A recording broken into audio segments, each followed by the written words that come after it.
கேள்விக்கும் நமது மாண்பு முன்னாள் அமைச்சர் சி வி சண்முகம் பேசியிருக்கோம். அதாவது சட்டமன்றத்தை பொறுத்தளவுக்கு இல்லை, சட்டமன்றத்தில் பெரும்பான்மை சட்டமன்றம் நம்ம இருந்தோம். அதே போல் எங்கள் தலைமையில் இருந்தது.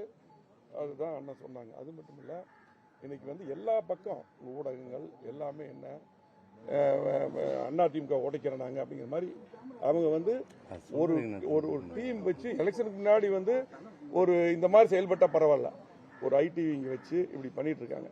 ஆனால் அது மட்டும் இல்லை, நாங்கள் ஒரே ஒரு கேள்வி தான் கேட்குறோம். இன்றைக்கு 19 தேர்தல், 21 தேர்தல், 26 தேர்தல் இந்த மாதிரி நம்ம தோல்வி அடைஞ்சிருக்கிறோம்.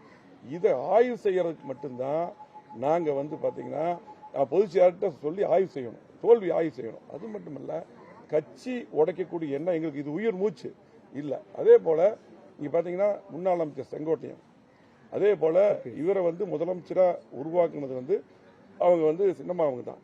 அந்த நேரத்தில் பார்த்து நான் தான் கூட இருந்தேன், எல்லாம் பண்ண நாங்கள் எல்லாம் இருந்தோம். அந்த நேரத்தில் அவங்க பண்ணாங்க. அவங்கள அதே போல் இப்போ ஓ பன்னீர்செல்வம் சரி, வைத்திலிங்கம் சரி, ஜேசிடி பிரபாகர் சரி, இவங்க எல்லாத்தையும் சேர்த்து பண்ண சொல்லி தான் நாங்கள் இதுக்கு முன்னாடி பேசினோம். இன்னைக்கு பார்த்தீங்கன்னா எல்லாத்தையும் வெளியே அனுப்பிட்டே இருந்தா எப்படி சரியா இருக்கும்?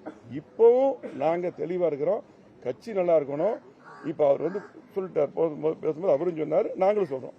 பொதுச் செயலாளர் அவரு தான், மாற்று கருத்தில். இப்போவாது பார்த்தீங்கன்னா இப்போ நம்முடைய சின்னம்மா அவர்களையும் அண்ணன் டிடி தினகரன் அவர்களும் வெளியே போனவங்க எல்லாத்தையுமே ஒன்று சேர்த்து 10 கட்சி இணைங்க.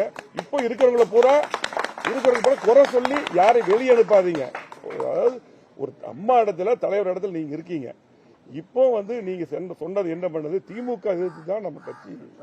ஆமா, அதாவது திமுகவை எதிர்த்து தான் இந்த கட்சி புரட்சியாளர் எம்ஜிஆர் ஆரம்பிச்சார். அம்மா அப்படித்தான் நின்றாங்க. அதே பாணி தான் அன்னைக்கு நாங்க இருக்கிறோம். அதே போல தயவு செஞ்சு இனியாவது வேற மாதிரி சிந்திக்காம இருக்கிறவங்க பூரா வெளியே அனுப்பாம எல்லாத்தையும் அரவணைச்சு இந்த கட்சி பலப்படுத்தணும். இதுதான் எங்களுடைய நோக்கம். அதை தயவு செஞ்சு அவர் செய்யணும். அவ்வளவுதான். இன்னும் குறை சொல்லிட்டே இருக்க கூடாது. நன்றி.